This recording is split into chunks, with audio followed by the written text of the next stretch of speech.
오늘은 박지한 집사님께서 기도문을 작성해 주셨고, 오늘은 제가 기도문을 함께 드리도록 하겠습니다. 2022년 새해를 맞이한 지 벌써 보름이 지났습니다. 나이를 먹을수록 시간이 빨리 간다는 어르신들 말씀이 요즘 자주 생각이 납니다.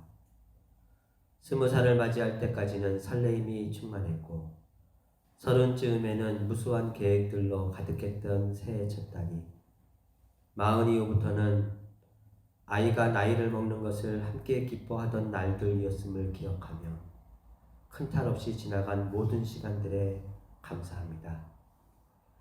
겨울 추위가 성성한데 어느새 청년이 된 아들의 입대 날짜가 다가오면서 중년의 엄마가 되려 아이처럼 초조해하고 서성거립니다. 주어진 시간 동안 온전히 모든 것을 하나님께 맡기고 기도하는 마음을 주시기를 기도합니다. 오늘은 특별히 광주의 신축 아파트 붕괴 현장을 위해 함께 기도합니다. 영하의 날씨 속에 사투를 벌이고 있을지 모를 실종자들과 구조를 위해 노력하는 분들에게 하나님 함께해 주옵시고, 안타깝게도 생존하지 못한 분들은 속히 가족들의 품에 돌아갈 수 있기를 간구합니다. 오늘 전교인 회의가 있습니다. 교인들 모두가 적재적소에서 각자의 재능들을 잘 발휘할 수 있는 조직을 구성하여 2022년 한 해를 위한 아름다운 계획들을 수립하고 작지만 크게 쓰일 예산을 통과시키는 일까지의 모든 과정에 우리 주님 함께해 주옵소서. 우리 주 예수 그리스도의 이름으로 기도합니다. 아멘. 아멘.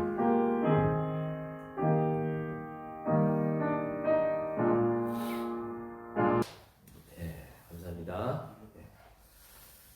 한 주간 동안 잘 지내셨어요? 네. 야, 오늘 연수 집사님 고맙습니다. 감사합니다. 다들 자주 오시는데 연수 집사님은 또 지난주부터. 자, 오늘 마태복음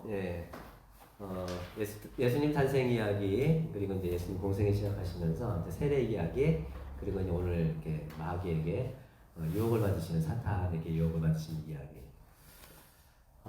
뭐 여러분들 이 이야기는 워낙에 많이 들어보셨던 40일 굶으신 다음에 세 가지 유혹을 받으시는. 첫 번째가 돈의 물질에 대한 유혹이고, 두 번째는 사실 매직 파워. 하루아침에 막 이렇게 복권이 당첨되고 사람의 확 갈라져서 좋아지고 막 이런 그런 걸 사람들은 기대하는 속성들이 있다라고 하는 거예요. 그런 거에 대한 기고. 그래서 주 너의 하나님을 시험하지 말라. 그런 얘기가 예수님의 또 말씀이 있잖아요. 그리고 마지막은 권력에 대한 유혹입니다. 나한테 절을 하면 세상의 모든 걸 다 할 수 있게 도와주겠다. 권력에 대한 유혹입니다. 30, 40대에 이 본문을 가지고 제가 읽고 설교를 했었을 때는 이 세 가지 유혹이 인생에 있어서 얼마나 중요하고, 사실은 그리고 이것을 이런 유혹들을 관리하면서 살아가는 게 얼마나 참 중요한 일인가, 그런 이야기들을 많이 했었습니다. 50 넘어서 한 50대 중반에 이르다 보니까 이제 이런 생각이 갑자기 들더라고요. 어떤 생각이 드냐면, 제가 신학교 다닐 때 저희 학교에서 동양 사상을 가르치셨던 유영무 선생님의 제자분이 있으셨어요. 김흥호 교수님이라고요. 함석헌 선생님, 그리고 이제 이현주 목사님, 뭐 이런 분들이 다 보면은 유영무 선생님을 통해서 배운 제자들이거든요. 근데 그분이 저희 이대하고 이대 교수님으로 계시면서 저희 학교에서 동양 사상을 가르치셨어요. 근데 이분이 뭐로 유명하셨냐면 일일 일식을 하시는 거예요. 그래서 젊었을 때는 학생 때 20대 초반 때는 그분이 이렇게 강의하러 오시거나 강의를 하시거나 뭐 이러시면 저분은 일일 일식 하시는 거예요. 하루에 한 끼만 드시고 어떻게 살지? 살 수 있을까? 뭐 이러면서 굉장히 영적으로 이렇게 고승 같은 느낌 있잖아요. 그런 느낌을 가지면서 학창 시절을 이렇게 보냈던 그런 생각이 납니다. 예? 일일식이 가능해요? 그러니까요. 그런데 제가 이렇게 50 넘어가면서 제가 하루 2끼 먹거든요. 예. 근데 요즘 같은 겨울철에는 많이 먹으면 부담이 돼요. 소화를 옛날처럼 소화시키는 능력이 떨어지다 보니까 사실은 적게 먹는 게 편하더라고요. 가볍고 몸이. 네, 그러다 보니까 2끼를 먹는데 2끼가 때로는 부담이 될 때가 있더라고요.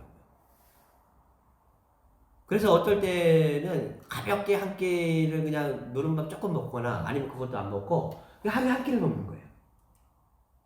그렇게 생각을 하면서 그거를 보니까 나이 드시면 쉬운 거예요.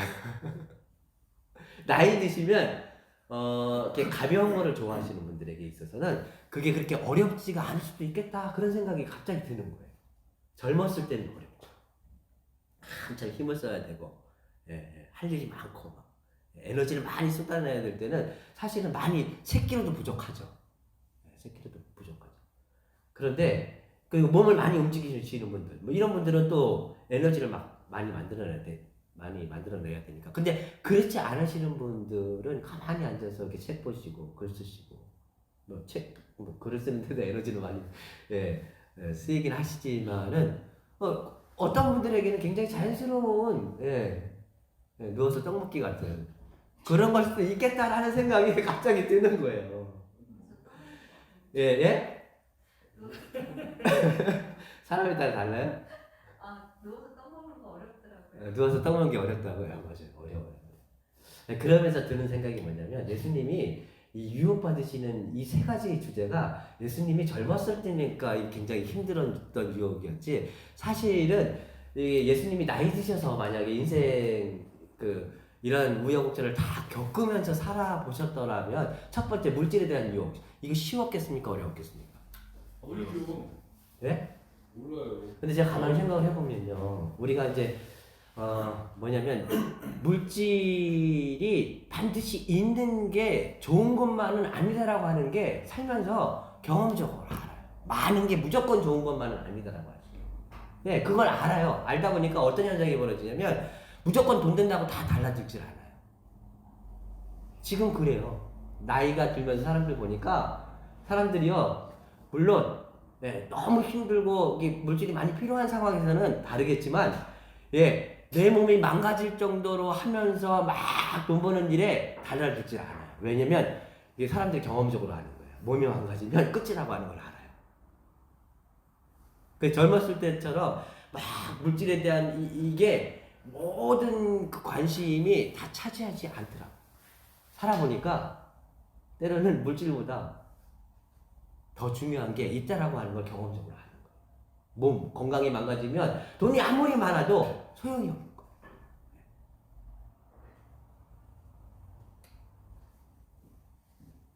우리 어디 일자리가 생겨서 어느 분한테 그 일자리를 소개시켜 드렸어요. 일주일에 닷새만 일을 하는 거예요. 그리고 낮 장사만 하는 거예요. 점심만. 그러니까 이분이 딱 내가 원하던 일이라. 난 돈을 많이 벌고 싶은 게 아니라 딱 내가 한 달에 살아갈 만큼만 딱 벌었으면 좋겠다고. 그러면서 나머지 시간을 좀 내가 하고 싶은 일들을 하면서 살아갔으면 좋겠다라고 하면서 내가 찾고 있었던 그 일인데 너무너무 감사하다고 하면서 그 일을 하시게 됐는데 너무너무 좋아요. 우리가 얘기하는 최저생계비도 받지 못하는 일인데도 불구하고 너무너무 좋아하세요. 그렇게 좋으세요? 그랬더니 좋대요.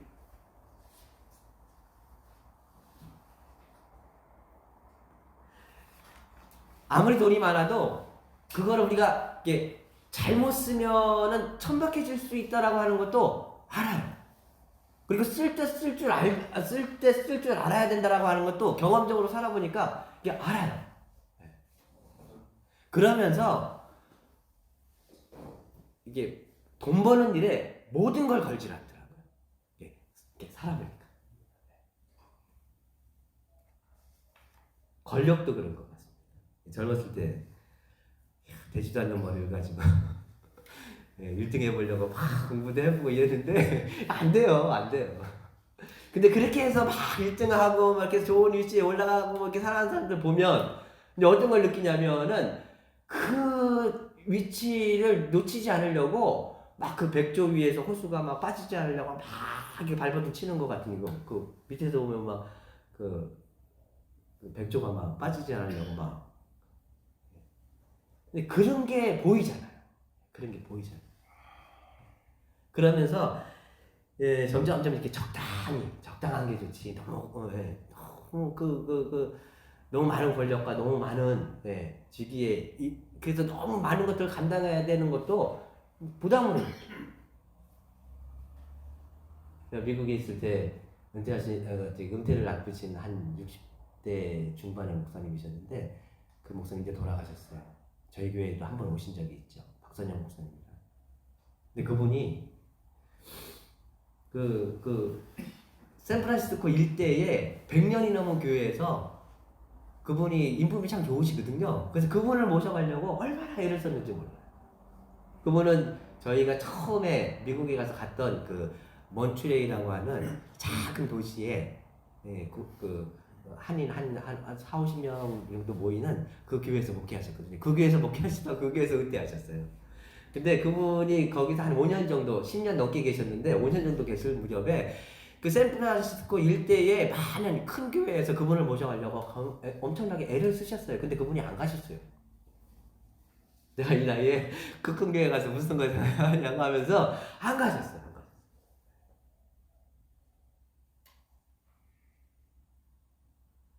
제가 막 뭐 하려고 하면 그 목사님은 항상 놀면서 해요.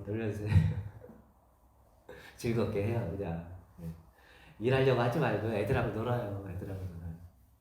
노는 목회를 하셨던 거예요.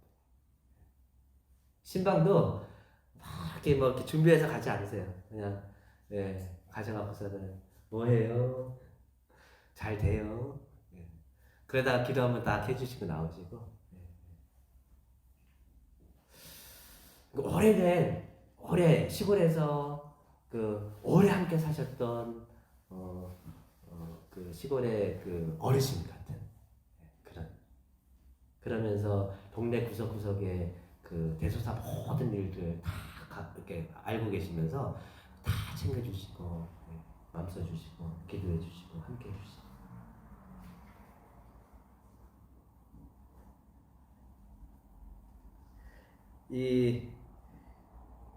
이게 마귀의 시험도 예수님이 이제 젊으셨을 때니까 이게 굉장히 조금 이게 사람의 경험적으로 이렇게 살아보면은 그렇게 깨닫고 또 경험하고 느끼면서 그래서 예수님이 연세가 좀 드셨었으면 이거를 어느 정도 이게 말씀을 다 앞에 놓고 얘기하지 않아도 어느 정도는 그 나이든 그 겪었던 세월의 경험 때문에 무장하지 않아도 저 정도는 막 이렇게 잘 살아내시지 않으셨을까 그런 생각이 문득 들더라고요. 그러셨을 것 같아요. 예수님이 많이 사셨으면 어떠세요? 그러면서 여러분들은 이게 나이를 드시면서 50대, 60대 이렇게 넘어드시면서 어떤 유혹이 힘드세요? 어떤 유혹이? 앞에 이 세 가지 종류의 유혹이 힘드세요? 아니면 그거보다 더 힘든 게 있으세요? 성적인 유혹 이제 힘도 없어요. 네? 어떤 유혹이 살아가면서 어떤 유혹이 많이 힘드신 것 같아요? 제가 요즘 가만히 생각을 해보니까 저에게 있어서는 제가 말을 좀 절제해야 될 필요가 있겠다 싶은 생각이 들더라고요. 이게 항상 이렇게 만나서 이게 이야기를 하다 보면 제가 어느 순간인가 말을 많이 하고 있더라고요. 많이 하고. 자꾸 설명하려고 들고, 자꾸 내가 아는 모든 거 다 끄집어내려고 들고, 이게 사실은 이게 청년부하고 얘기하다 보면 어느 순간에 저 혼자 얘기하고 있어요. 지난주에 우리 용왕지 집사님께서 기도문에 이렇게 써주신 거 보면, 기도문에 뭐 유학이 별거 아니에요. 이렇게 너무 많이 참견하지 말고, 너무 많이 말하지 말고, 너무 많이 간섭하지 말고, 나이가 들면 들수록, 뒤에서 서포트하고 지지해주고, 응원해주고, 이런 거 많이 하라는 거예요. 참견하지 말고. 근데 말이 많아지는 이유 중에 하나가 가만히 봤더니요. 어쨌든 경험이 쌓이잖아요. 경험이 사실은 이 지구상에 80억이 있으면 80억 분의 1의 경험인데 사실 그렇잖아요. 80억 분의 1의 경험인데 자기에게 쌓인 경험이 많다 보니까 할 얘기가 많은 거예요.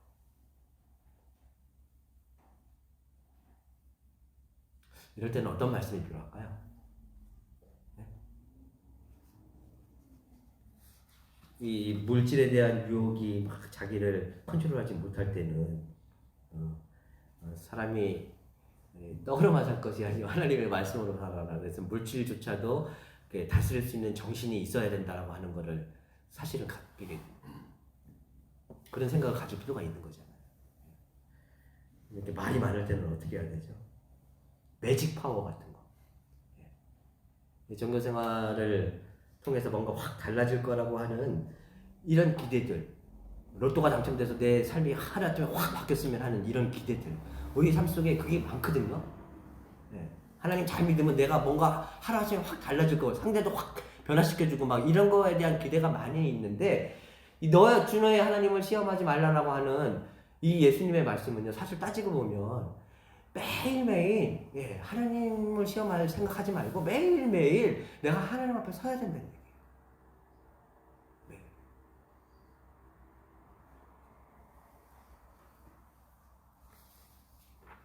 잠언 13장 3절에 보니까 입술을 지키는 자는 자기의 생명을 보존하거니와 입술을 크게 벌리는 자는 멸망이 오느니라, 그런 말이 있죠.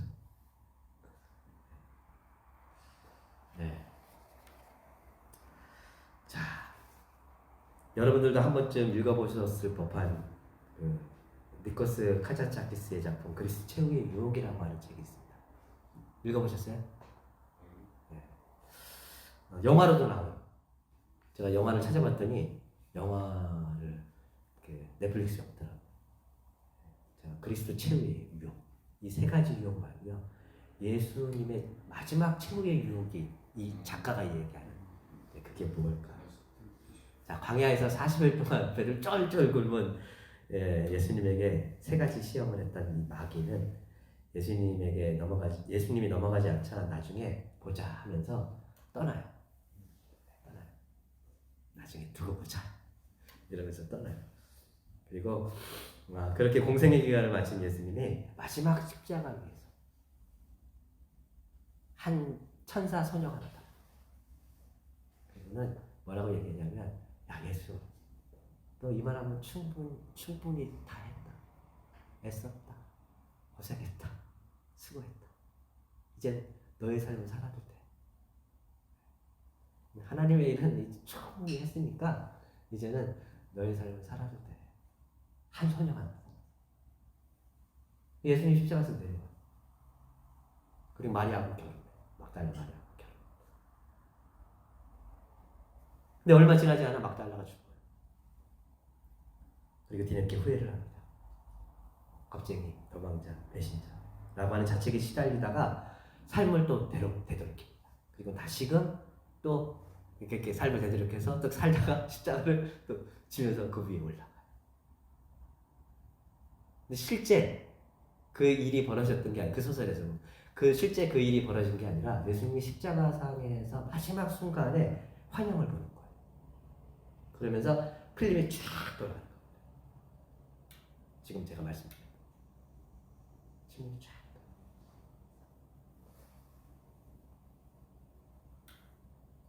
이제는 그만 됐다고, 충분하다고, 애썼다고, 잘했다고, 수고했다고, 충분히 안락하고 평안한 삶을 살아도 된다라고 하는 그 음성이 나중에 보자 하고 나중에 보자 하고서 떠났던 그 마음이에요. 그래서 마지막 그리스도 최후의 유혹이 뭐냐면,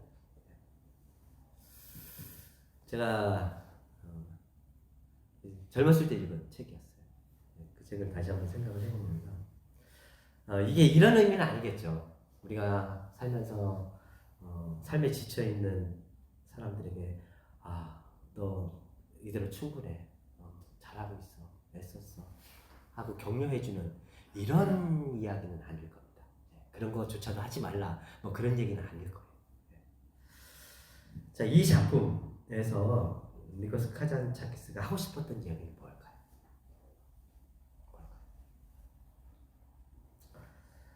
제가 40대 중반 정도 넘어서부터 느꼈던 것 중에 하나가 뭐냐면 옛날에는 내 몸을 위해서 아무것도 하지 않아도 괜찮았어요. 밥 3끼 잘 먹고 잘 살면 됐었어요. 근데 40대 중반 넘어서부터 어느 순간에 보니까 몸이 훅 꺼지더라고요. 그때부터는 이제 몸에 지병이 생겨나기 시작하는 거죠. 그 지병을 위해서 그 지병을 다스리려면요, 콜레스테롤이라든가 이런 거를 다스리려면, 관리하려면 약을 먹든지 운동을 하든지 뭐 소식을 하든지 뭔가를 하지 않으면 그 건강을 유지하지 못하는 거예요. 뭔가를 하지 않아요. 옛날에는 밥 3끼 잘 먹고 잘 살면 아무렇지도 않았었는데 어느 시점이 넘어서부터 몸이 퇴화되어 가고 있는 걸 느끼는데 그 퇴화가고 있는 거를 정상으로만, 그러니까 더 좋아지지 않고 정상으로만 유지하려고만 해도 뭔가를 하지 않으면 안 되는 거예요. 그래서 사실은 단식도 그 중에 하나예요. 단식을 하고 콜레스테롤 약을 안 먹으려고 제가 병원에서 주는 이 평생 그걸 한 7, 8년 먹었는데 먹다 보니까 나중에는 그 간이 안 좋아지더라고요. 그 간장약을 먹으래요. 그러다 약이 계속 늘어날 거 아니에요. 그래서 이건 아니겠다 싶어갖고 약을 안 먹고 사는 방법이 뭐가 있을까? 그러니까 운동을 하래요. 근데 또 이게 또 운동이 제가 또 잘 안 하거든요. 근데 운동을 할 때도 있지만 잘 안 할 때도 있어요. 겨울에는 이렇게 보니까 그래도 봄, 여름, 가을에는 집 앞에 나가서 이렇게 공원도 놀고 뭐 이러는데 잘 안 하더라고요. 결국은 뭔가를 하나 해야 되는데 그 중에 이제 하나 선택한 게 소식하고 단식인 거예요. 그러면은 이제 먹지를 않는 순간부터 사실은 내 몸은 정상적으로 다 돌아가거든요.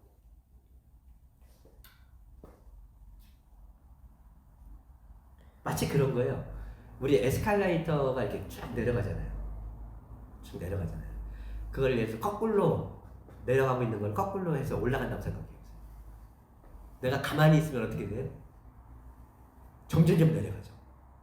근데 내가 계속 한 발자국씩 걸으면 그 상태를 유지하죠. 빨리 걸으면 올라갈 수 있지만 그냥 한 발씩 하면서 계속 그 템포를 유지하면 그 상태를 유지하는 거예요. 그 생각이 나더라고요. 그 생각. 뭐냐면 이게 몸이 계속해서 쇠퇴해 가고 있잖아요. 잘 안 보이고 잘 안 들리기도 하고 옛날처럼 정확하게 듣는 게 아니라 내가 듣고 싶은 대로 듣고 막 이러잖아요. 이러면서 자기 생각, 경험도 많아지고 뭐 이러면서 자기 고집도 세지고 뭐 이럴 수밖에 없는, 그러니까 자기 안에 이렇게 점점점 나이가 들면서 점점 갇힐 수 있는 확률이 계속 커지더라고요. 그러니까 의도적으로 내가 내 마음을 열지를 않으면, 내가 타자의 입장을 의도적으로 생각해 보려고 하질 않으면 자꾸 내 생각에 더 갇히게 되겠더라고요. 그리고 그거에 대해서 더 확신을 가지면 그거 어떻게 되겠어요? 그 모든 것들이 자칫 잘못하면 자기도 망가지고 남도 망가뜨리고 또 폭력으로 작용할 수밖에 없는.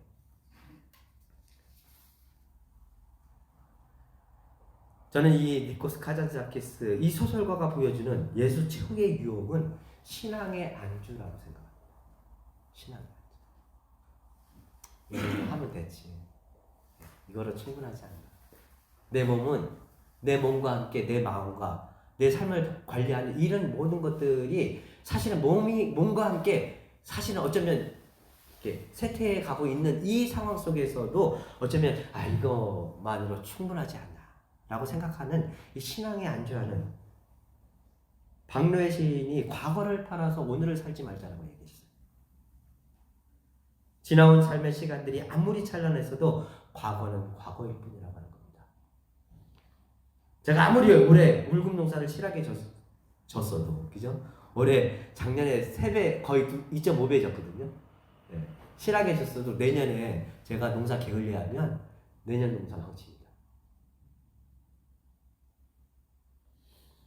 사람 농사도 신앙 농사도 어쩌면 우리가 더 크고 더 넓은 품으로 나가지 못하면 상호간에 지켜줘야 될 것들과 우리가 삶에 있어서 정말로 진실해져야 되는 삶의 순간들에 대해서 우리가 최선을 다하지 않으면 수없이 오래된 관계들조차도 한순간에 허상이 될 수 있지 않을까.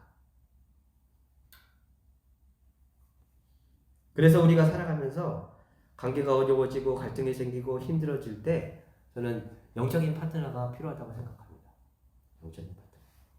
그게 책을 통해서든 신앙의 위인을 통해서든 삶을 살아가면서 정말 어떤 그 삶에 있어서 모범이 될 만한 사람이든 누군가를 내 마음에 내 영에 파트너로 삼고 뭔가 목적을 가지고 삶을 살아갈 수 있어야 사람을 살아갈 수 있어야 그래야 사람은 삶의 어떤 순간에도 노력하면서 살지 않을까요?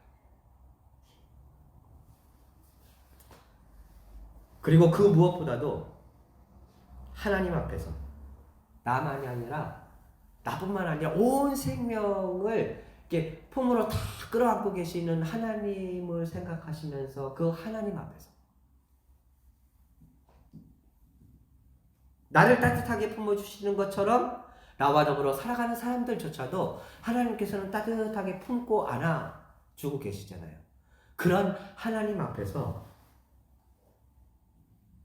고독하게 스스로 결단하며 용기를 낼 수 있는 자기 시간들이 필요하지 않을까. 모두가 떠난 겟세마네 동산에서 예수님은 홀로 남아 기도합니다. 피하고 싶고 포기하고 싶고 외면하고 싶고 막 살고 싶지만 내 뜻대로 마시고 당신의 뜻대로 이끄소서 하시면서 안주하지 않는 삶의 신앙으로 삶의 마지막 순간까지도 자기 자신을 이끌었던 예수님의 모습. 오늘 본문 1절은 참으로 아름다운 고백이라고 생각합니다. 1절. 그 즈음에 예수님께서 성령에 이끌려 악마에게 시험을 받으셨다. 시험도 누가 주시는 거예요? 성령. 악마의 시험도 지나가고 보니 성령의 인도하시험이었더라고요. 우리가 삶의 어느 때든지 하나님 앞에서 살아갈 수 있다면, 또 하나님 앞에 설 수 있다면, 하나님 앞에 서서 하나님 앞에서 살아가는 것처럼 우리의 삶을 이끌어갈 수 있다라고 하면 저는 모든 삶의 순간들은 성령께서 이끄시는 영혼의 시간들로 삼아갈 수 있을 거라고 생각이 듭니다. 이런 삶의 시간들과 이런 삶의 고백들이 한 주간 동안 우리들과 함께 하시기를 주님의 이름으로 기원합니다. 거룩한 이 말씀으로 축복합니다. 거룩한 이 말씀으로 축복합니다. 주 예수 그리스도의 은혜와 주 예수 그리스도의 은혜와 하나님의 사랑과 하나님의 사랑과 성령의 사귐이 성령의 사귐이 우리 모두와 함께 하시기를 빕니다. 우리 모두와 함께 하시길 빕니다. 아멘.